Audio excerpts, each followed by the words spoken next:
welcome to the Girl with the Peterspirit podcast. Today we're going to be talking about something that is relevant to a lot of us, whether it's intentional or inadvertent or denying Christ at times. So I know recently we had a conversation about something that had happened with you, but before that, let me just say that I remember being young, because I've been a Christian for a while.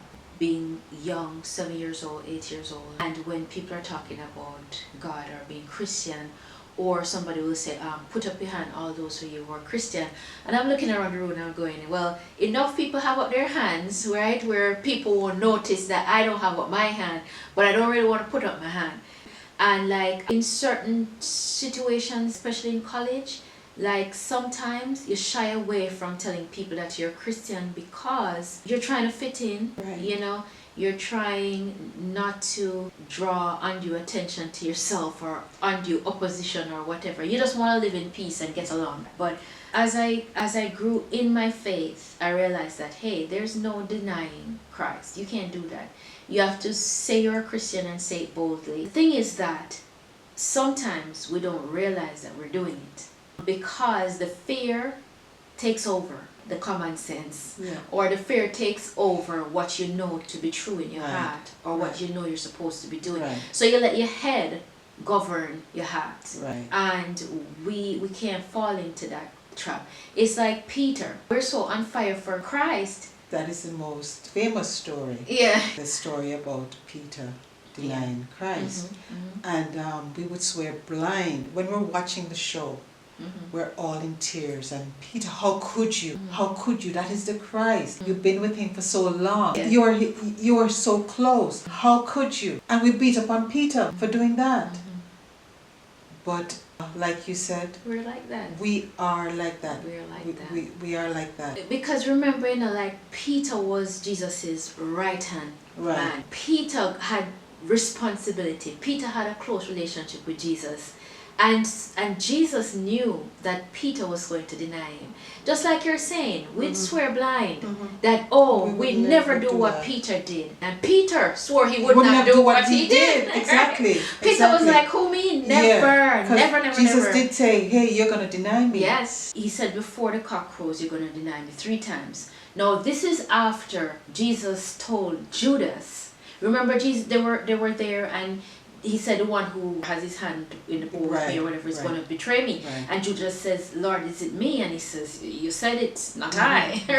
Right? When Jesus was talking later, Peter, I guess, felt that, hey, I could never do that. He says, look, even if they kill me, I will stand firm in my commitment to you. And Jesus says, look, really? That's what you think? So you think you're better than Judas? But here what's going to happen. Before the cock crows, not once, not twice, but 3 times.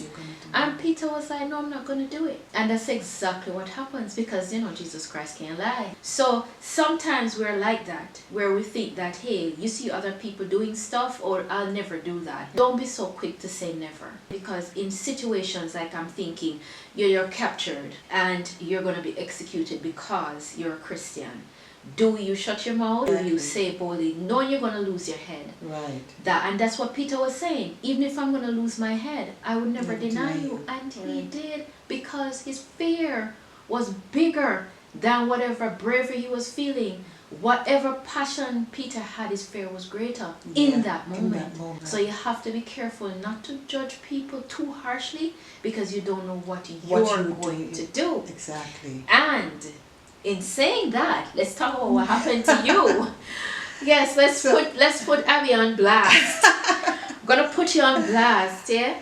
So I have this friend, and she wanted me, or was trying to entice me to do something that I knew I shouldn't be doing. But I just don't know how to tell her that, hey, this is not right. I did not know how to get out of the situation, because I thought that if I told her, then the friendship would be in jeopardy. So in the meantime, while you were struggling with that, I was at home and then I heard God say something. What he was saying to me was that whatever it is this person was trying to entice you to do was not his will. And if you did it, the consequence would be very severe. Right. Right? So I called you. And so you know, because you fear God, and not fear as in you're afraid of God, but because you respect God and you want to please him, what did you do? First I said I'd take care of it. Right? Mm-hmm. And then what I did was say to the person, you know what? I feel like this is not the right thing to do. Mm-hmm. Yes? Mm-hmm. And what was about the consequence? I feel that if we do this particular thing, the consequences would be dire. Mm-hmm. Yes? Right. And I basically left it at that. Mm-hmm. Yes. Yeah. So when you called me and asked me, so how did you get out of it? What did you say? Mm-hmm. I told you exactly what I said. I feel like. Mm-hmm. Mm-hmm. And then you got so mad. I was at me. You were irate. like, if you cut me, you wouldn't see any blood. I was steam out of the ears, out of the nose. Yeah. I was furious. Yeah. And I said to you, why would you put it that way? Like, why would you say it this way to the person? Because I did not want to feel or want to give the person the impression that I'm not with it. Mm-hmm. That I just felt afraid that I'd lose a friendship. Right. That's basically it. I was afraid of what the person might think. Mm-hmm. Crazy. Think that I'm crazy. I mean, who are you to say what God thinks or what God says? Yeah. Yes? How do you know the will of God? How do you know the will of God? Mm-hmm. I was afraid of that backlash. Mm-hmm. Yes, I was afraid of my head being cut off. Mm-hmm. Basically. Yeah. And you know, it's so crazy because I remember when my brother-in-law died, Mm-hmm. and I was not to go to that funeral. Remember when God said to me, let the dead bury their dead? Right. And I was not to go. And I said, well, how can I not go? It's my brother-in-law. He and I were good friends. As a matter of fact, I don't have brothers, and he was actually like a brother. I knew him since I was 8 years old. And so, God, how can I not go to this funeral? I mean, Caleb is my brother, and I need to go. Like, I have to go. I can't not go. Yeah. And when I went, God dealt with me. I almost died at that funeral. I mean, I'm not going to get into that, but I was like going. My pulse was so weak, I almost didn't have a pulse. And I cried out to God in the darkness because I was just traveling. I felt myself leaving, and called out to him in the darkness, and he answered me. He was merciful to me. So I called Miss Abby, right? Because she said to me, you know, if God tell you not to go, I'm not going, right? I'm saying, well, he never told you, you can go. He told me not to go. She said, well, what is for you is for me. So if God tell you not to go, well, I'm not going, right? And I was like, well, okay then, you know. When the whole thing happened, the funeral was over, and I called you. Do you remember the reprimand that I got? Do you remember? I'll tell you what you said. So Miss Abby said to me, why did you go? And I don't know what you were doing, some chore or other, when God said to you that the love of man is greater than the fear of God.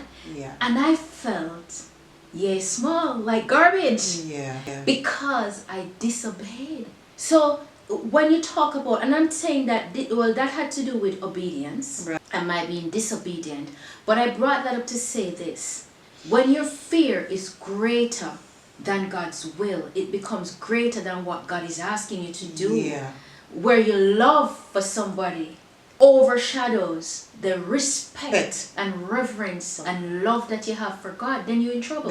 And we fall into that. So I'm not here just putting you on blast. I'm saying we all are guilty of it. But then, you know me, with my Peter spirit, got really mad. Like,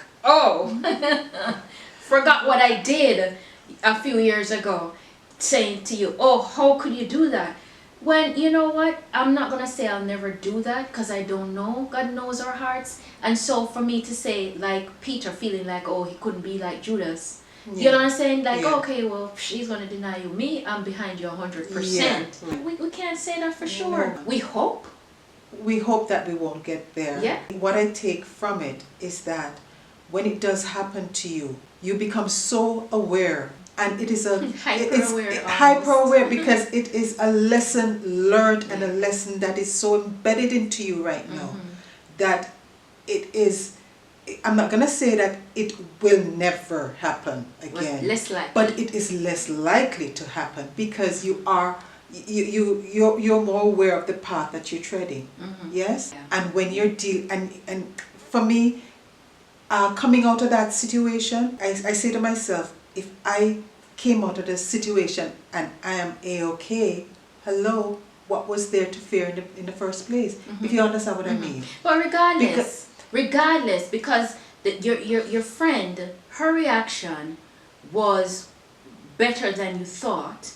So her reaction was okay, no problem, right? But had it been, hey, don't ever speak to me again, crazy woman, you'd still be okay. So exactly. So you know, exactly. just because it worked out fine, meant it's not the basis by which no, it's not. You do what you do. It is. It is not. But I tell you something, give me kind of boost. It empowered me because okay, I should be bold going forward. I don't need to be afraid going forward because this is somebody who is close to me, and I use that as a benchmark, so to speak. So hello, I need to let people know exactly who I am.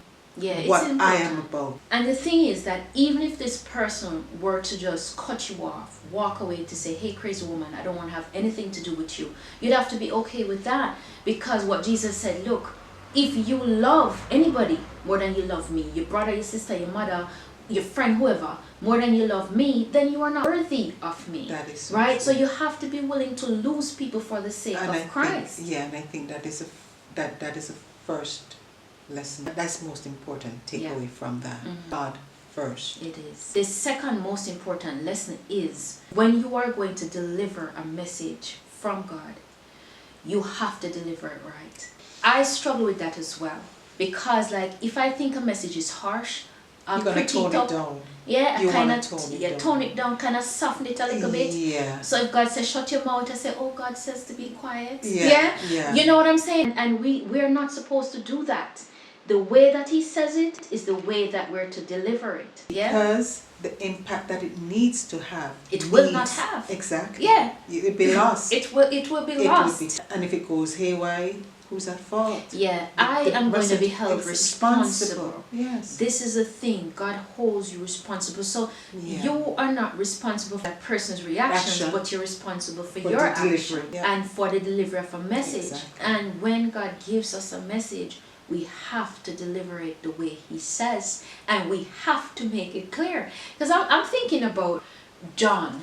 When John wrote the book of Revelation, and he is saying how he got what he got, he was clear. This is coming from Jesus Christ Himself as the truth that Jesus wants his people to know. As is revealed to Him, He's revealing it to us. Exactly. And this angel is here to confirm this. So yeah, it's like you have to be so clear. And you know, like when Jesus said, look, if you deny me before others, I will deny you before my Father. Exactly. No, this is something that we have to be aware of. And it's like not intentional, because you're not going to intentionally step on God because of the relationship you have with Him. I'm not going to intentionally step on God. But like you said, now you're hyper aware, because sometimes we're just going through life and we're not thinking. No. We're not thinking. And a lot of times we're thinking, but we're only thinking of ourselves. Exactly. Right? And we can't do that. Because like I've had instances where fear has caused me to act outside of what God wants me to do, or to deliver a message in a way that it is not exactly how God gave it to me. I mean, I'll tell it, but I'll kind of tone it down, sugarcoat it, kind of fix it up nice, so that as not to hurt the person's feelings. That's not my responsibility. But a lot of times people have a habit of shooting the messenger. And you're afraid of that. Yeah, the messenger is a messenger. I don't want to get shot. So I am It like, happens. we're protecting ourselves, Yeah. and we're guarding ourselves, and yeah. And Jesus said, "Look here, you're gonna suffer for my name's sake. So Yeah. if that is what it is, then And this is where what it starts, is." because thinking about it afterwards, when I thought about it, it's like the Holy Spirit said, "Hello, baby girl, this is nowhere yet. Yeah. Yeah? Further down the road, when it gets worse, how are you going to manage when Bibles if you're are being not? burnt, When and people are being dragged out of their homes, Yeah. what are you going to do then? What are you going to do then? Because if you cannot stand up for Christ No. with a friend, Exactly. how are you going to, somebody who's supposed to love you, how are you going to stand up for Christ in front of an army, in front of soldiers who are pulling you out of your house? Exactly. And executing? How are you going to do that? Is fear going to make you deny Christ?